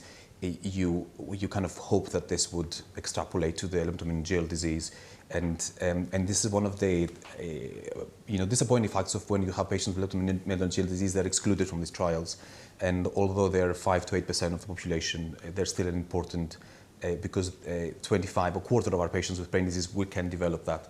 So although there is no currently solid data that you can step on and say, I would definitely use this, I think you could potentially extrapolate that. Alternatively, if you can't, access to Catinib, then I would probably favor the use of another TKI. If the patient is fit enough and able to tolerate, for example, Niratinib, although this is quite evidently quite a potent drug, but I guess with the recent control studies, you can extend that information and use prophylaxis for the diarrhea. So I would probably aim for Catinib. If not, I would then favor another TKI in anticipation, of course, of the results from Destiny 12, which would be very interesting to see. Okay, thank you. This is something completely different. So this lady is actually having intrathecal treatment for leptomeningeal disease. We're continuing the Kadcyla, but she's had intrathecal treatment with methotrexate and Herceptin. Started off doing it weekly, and once there was no more tumour cells within the CSF, went to 2 weekly. There were still no tumour cells, so gone to 3 weekly. Evidence is pretty light in this area. We've got another patient here at Guy's who's been on that regime for about 5 or 6 years. So, I mean, that's when we're biased by our own personal experiences. I think that does affect some of the things that we do. And so so went down that routine, and touch wood, she's doing well so far, and hopefully, well, I guess if you're being cynical, the other thing about these drug companies that are excluding these patients from their trials because they want to make sure they get people who are surviving longer, means that in a way they'll be selling less of their drug, because I'm sure that the CDF will now say that leptomeningeal, or it may well say leptomeningeal disease will be excluded because of extrapolating from the HER2 CLIMB study, which would be a real shame. I agree the Destiny 12 study is going to be interesting. There's already much smaller data with trastuzumab deruxtecan showing some certainly CNS improvement. So actually, this patient was back in February before we could get trastuzumab deruxtecan. I think we're now in the window when we can get that and can't get to Catinib. I might have just kept on trastuzumab deruxtecan at that time, but I think it's hard for us to say for sure what is the right and wrong thing with these patients. They are relatively rare.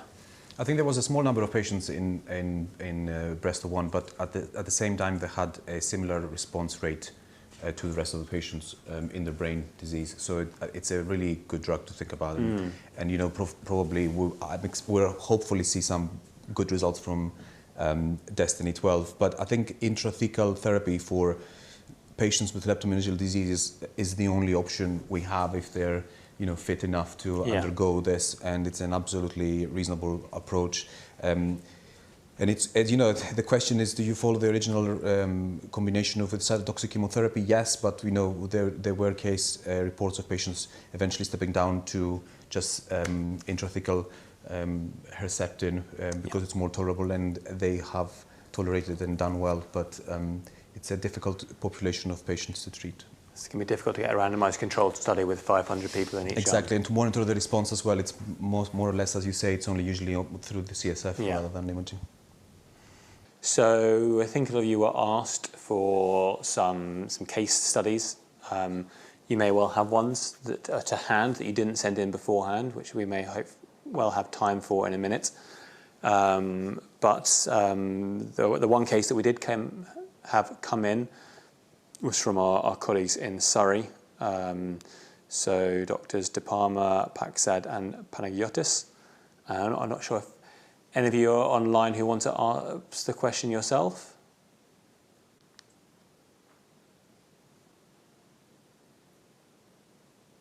Oh. I've seen Dr. De Palma. Do you want to read out the scenario that you sent in? Well, yes. First, I want to say thank you very much for listening to somebody who is a pathologist while you have so many very important things that you are doing. This is a case that actually came to our attention only less than a month ago. And I decided to present to you mostly to listen to what the oncologists think. So I don't know, do I need to summarize, or is everybody happy to read and perhaps say if they had a similar experience, how they would handle the case? It's up to you, really. Do you want me to say briefly?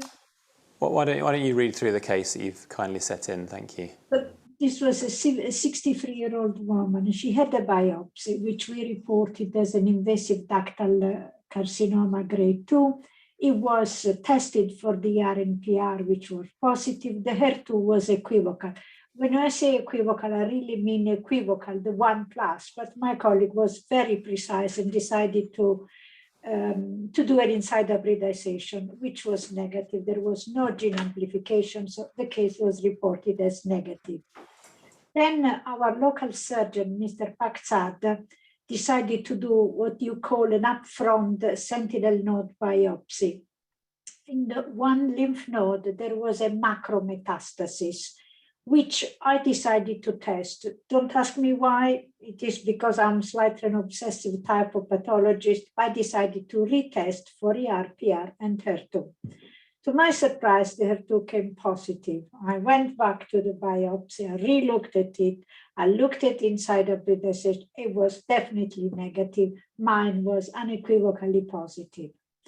Then after the upfront lymph node, sentinel node, our surgeon performed a mastectomy and axillary dissection because of that metastasis. So I decided to retest the larger sample of tumor. You know better than me that a core represents, let's say, 1% of the tumor, while a surgical specimen is a surgical specimen. You will have the full section. And again, to my surprise, I had some area which were completely negative, some area which had the 1+, some area the 2, and some area 3. This 3+ was just the 10% to call it positive. So the case was discussed at our MDT. Our oncologist, we call Panos, which I don't know if is connected, but in any case, our oncologist and Dada gave an opinion, which I would prefer not to say, otherwise I don't want to influence whatever the team of oncologists now would like to say. So have you seen similar cases? Is it something that I encountered by chance? How would you handle? I noted an interesting question that came from our surgeon who said, if I had done an OSNA, therefore the lymph node would not be examined under the microscope, I would have never known that this cancer had an HER2 component which was positive. So I thought if I hear your comments, I may learn something more. Thank you. Thank you very much for a very interesting and unusual case. I have to say, certainly not usual to be doing the receptors on the lymph node as well as on the main specimen, but as you say, it has shown up a very important area here. I mean, also, as you say, it shows the heterogeneity we see within the cancer cells, and it shows that this issue we have, that not all cancer cells... We've lost your sound. Oh. Can you hear me now? Oh. Sorry, I'm not in control of my own sound. We can hear you. You can hear me now. Fantastic. Okay, so it's saying that, yes, this highlights the heterogeneity that we do see in breast cancer and in all cancers, really. In terms of treating this patient, I think there are 10% of patients, 10% which are HER2 positive, as you say, it meets the criteria for HER2 positivity. So I would certainly treat this patient as a HER2 positive patient, and I would give them full sort of chemotherapy with anthracycline, taxane, Herceptin, and Purtuzumab. I guess there may be a question of whether if you've done a sentinel lymph node up front as opposed to with the main operation, but whether at that point you pulled the plug and you went for neoadjuvant chemo, or sort of neoadjuvant chemotherapy, in between the two operations, you're starting to get a pretty evidence light area at that point, but it might allow you to use things like Kadcyla in the adjuvant setting. I don't know, Vas, if you have any other... No, I completely agree. I think any patient that presents with any such pattern that suggests that there is a positivity, even though there's a lot of heterogeneity, means that we need to introduce anti-HER2 treatment. Of course, the difficulties, as Mark says, is whether we lose the opportunity to introduce it in the neoadjuvant setting, and then this could have an impact on obtaining Kadcyla in the adjuvant setting because of this current requirements for patients to have an X amount of chemotherapy before they receive that. But ultimately, I think if they were not able to do so, you would introduce anti-HER2 therapy in the adjuvant setting. Some of us cannot hear you. Oh, you can't hear me at all. Yeah. So I guess it is an unusual case in the way that this lymph node was assessed in the early setting, but interesting in the fact that patients can present with heterogeneous disease, and it's something that we know. The good thing about these patients is that we do have drugs now that can have a role in these all different levels of HER2 positivity, such as Enhertu. And although we are quite early in the role of this drug in HER2 positive breast cancer, we might see it moving into the early phase very soon. So, it's a space to watch. As we know, the activity of Enhertu in the 1+ and 2+ HER2 is significant.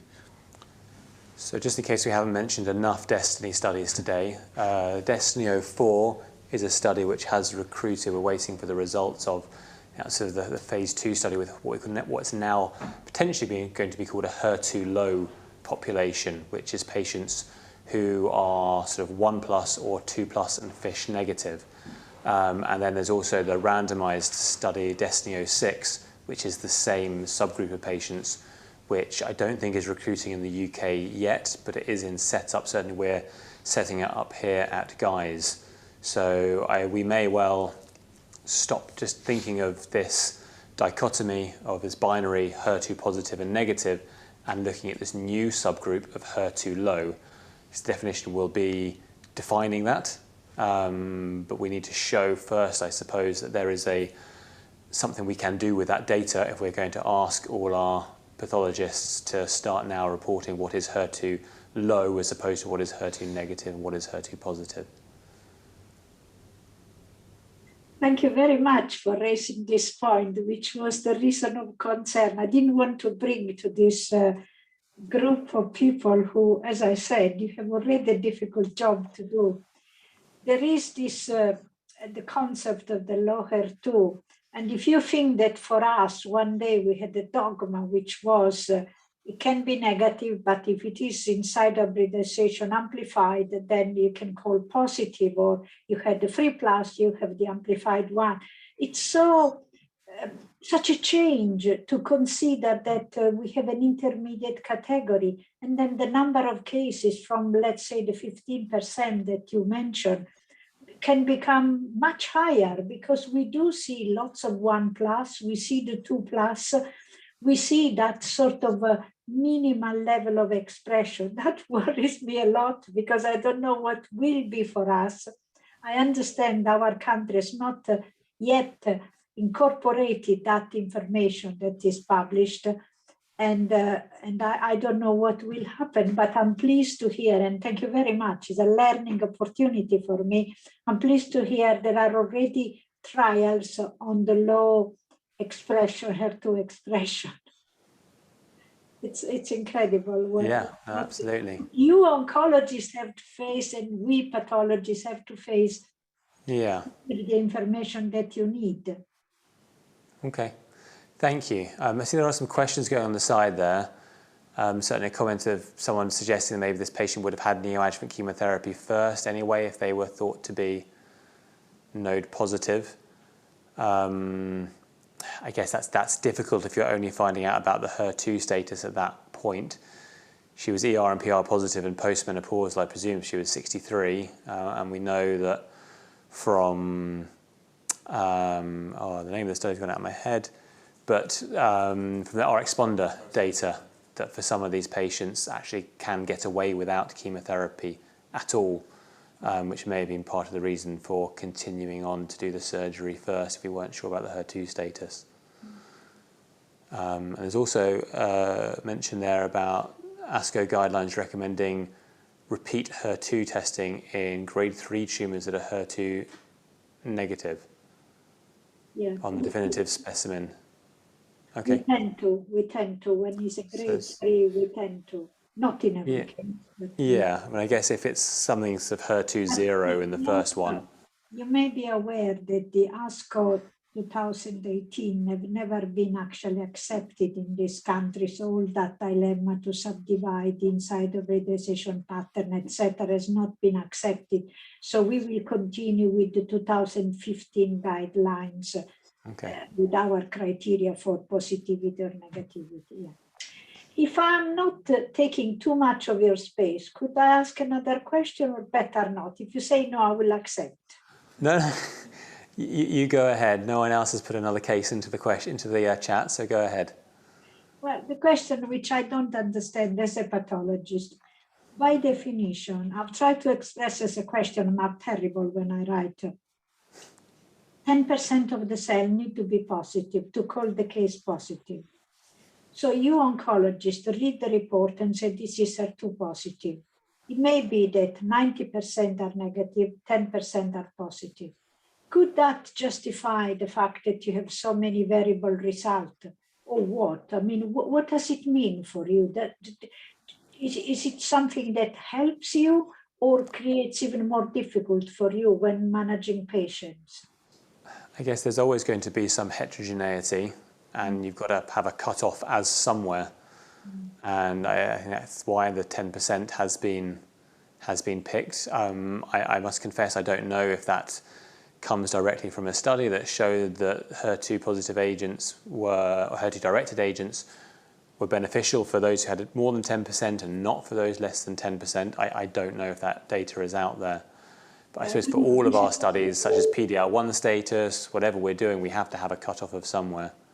No, this is true. My concern is that we don't ask pathologists or oncologists, and oncologists don't ask us and say, well, these cases, for example, with brain metastasis, had the expression of the protein in nearly 100% of the cell, or were the cases in which they had a very little amount?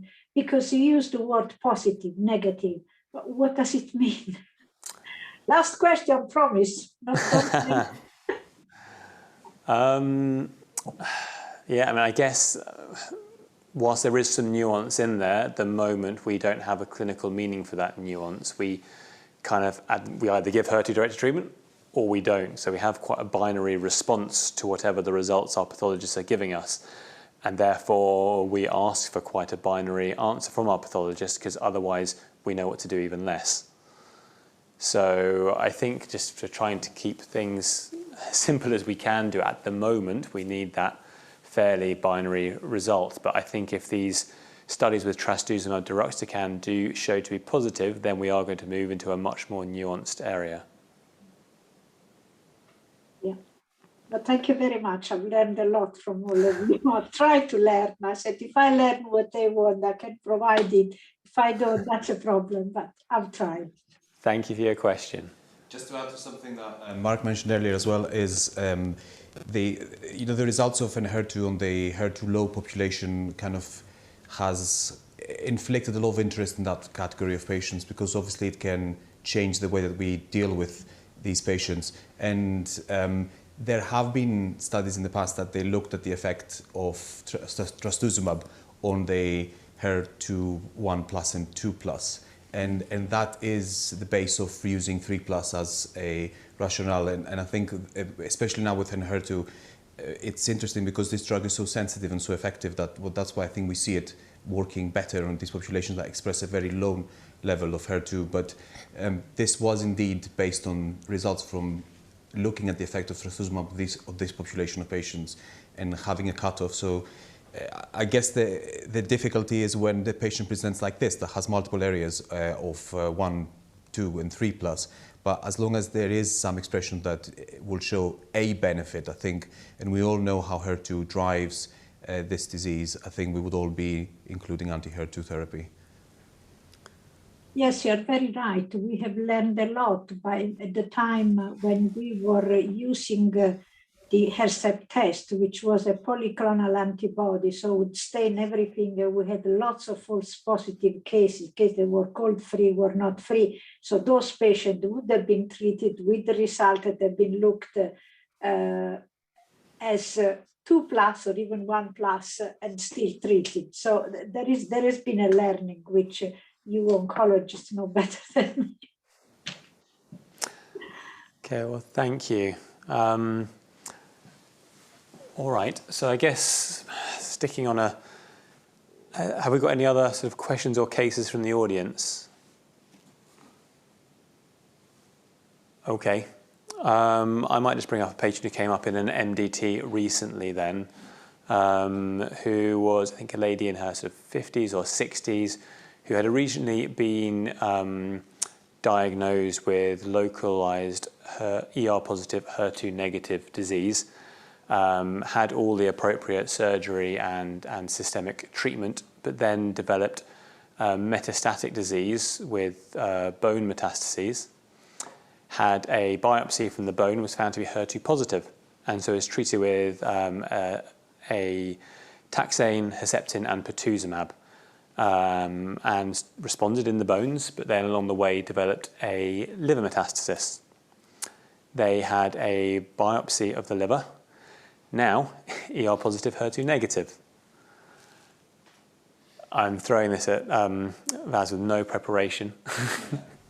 So I'm just intrigued to see what he or anyone else in the chat would suggest in this case. I guess it's one of these cases that it's hard to ignore the HER2 element, and it's so difficult because we know that for these patients that have had the diagnosis of HER2-positive breast cancer, that anti-HER2 therapy is the key therapy that has to continue throughout the treatment, and you can't abandon it. I guess the first question is whether if it's a single area in the liver, and you can always flirt with the idea of local regional treatment. We know it's not it's not in a field that we have a lot of data with regards to management of sort of oligometastatic patients with breast cancer. Most data are really based on HER2-positive breast cancers, indeed, not so much on the other populations. So you could flirt with the idea of potentially resecting it or treating it if this was a fit patient. If not, though, I think it would be tempting to then start a combination treatment where you would give the patient an aromatase inhibitor if they didn't have that, because sometimes some of us can use alongside, after chemotherapy with Cleopatra regimen, a hormonal treatment for triple positive breast cancers. But I think it would be reasonable for her to access a CDK4/6 inhibitor combined with an aromatase inhibitor. And the question is, do you continue the Herceptin alongside? I think it would be difficult to stop. So yeah, that's pretty concurrent with what we did decide in the MDT. I didn't give Basil the information, which wasn't fair. This patient was already on an aromatase inhibitor. So the only change there was that fulvestrant, a CDK4/6 inhibitor, and continue on with the Herceptin. And you can get away with doing all that without lying on your CDF as well. So it's all sort of kosher enough to get that through. Does anyone else have any other suggestions or any other questions? So if we have time, I have a very small question slash clinical case. And I think we all deal with that on a very regular situation. For patients that have completed the Cleopatra regime with docetaxel, Herceptin, and Purtuzumab, and are on maintenance Herceptin, and they've now reached year 4 or year 5, are you ever tempted to discuss discontinuing this treatment? Because a lot of my patients have come to me and said, well, I've been doing this for 5 years, and my last scan was clear. Can I stop now? Can I have a break? So I think COVID helped us to answer this a little bit, in as much as we had a few patients, particularly elderly patients, who in the first wave at least we were saying, everyone just don't even leave your house. And we were thinking, well, actually in that situation you're probably putting yourself more at risk by coming up to a hospital full of other patients and having your treatment rather than stopping it completely. So there are quite a few patients, I think, around the country who would have stopped their treatment there. I think there is, UK BCG is trying to put together a series of patients as well in that situation who have stopped to see what happens. One of my patients down at the Princess Royal, we did stop her Herceptin Purtuzumab because she was 80, and we thought it was more of a risk coming to the hospital in COVID. And unfortunately, she did relapse. We tried just introducing the antibodies again because I didn't want to give her chemotherapy again. She progressed, went off to Kadcyla, progressed again, and unfortunately she passed away now. I think it's something we have to discuss. Well, if patients raise it, then I think it's something we can discuss. Say we don't have definitive evidence, we can stop it. I think one of the issues we have in the NHS is that we are a bit stuck with the fact that we possibly can't get them the Purtuzumab again. There was a period during COVID when it was more of a peak where you could click the little box, oh, this was a COVID-directed thing, and you were pretty much guaranteed to get your treatment back. But those days have passed now. So you might be able to get it back, but you have to say, I think, to the patient, we can't guarantee you'll be able to get Purtuzumab again. At least we've got lots of other good HER2-directed treatments now. So again, I don't think we have a trial that can say, yes, it's relatively safe to do that or not. I don't know if other people have had any experience of patients stopping. If they want to shout out rather than just put something in the text, you're very welcome to. Yeah, so someone's mentioning there that the commissioning criteria can make it quite difficult for these complex cases, especially now with CDF, where they are requesting more information from the finance side. And I think there is a lot of that in there. I think the central areas can only know as much as they're told. So